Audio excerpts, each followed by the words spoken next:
Hello?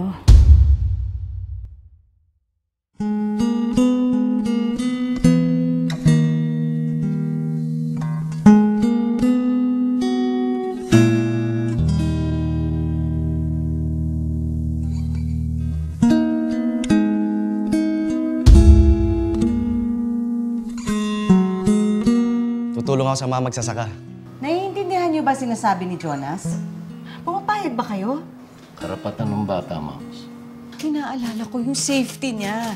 Hanggang kailan natin sila aalagaan at poproteksyonan? Moms! Bakit? Si Jonas nawawala.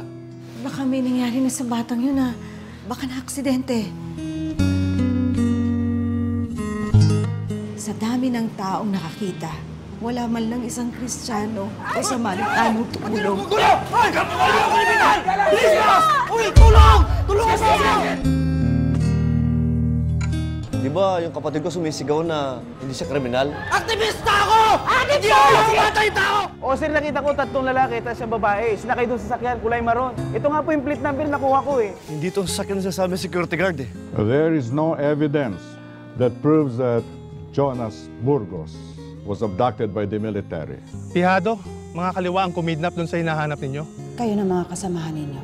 Anong ginagawa niyo para hanapin siya? Gumagawa rin po kami ng sarili naming paraan. Alam naman natin kung sino ang mga nagpadukot talaga kay Jonas. Alam ko may alam ka. Gustuhin ko man, nasa kamay ng iba ang kaso. Pinaiikot-ikot nila tayo. Tayo pa ang gusto nilang lokohin. Trespassing kayo! Ulitin niyo pa pumasok dito! Hindi na ako magbibigay ng warning shot! Sinasali ko po sa prayer ko si tatay. Alam mo naman, pwedeng hindi na makabalik si tatay. Babalik pa po si tatay, Nay. Kasi po, hindi ko po siya na-hug. We are allowed to cry so that we don't accept things as normal. Hindi ako titigil. Hahanapin ko ang anak ko hanggang sa makita ko siya. Jonas! Jonas! Jonas! Jonas! Jonas! Naniniwala kasi ako na a mother's love is so strong, it can bring back a missing son.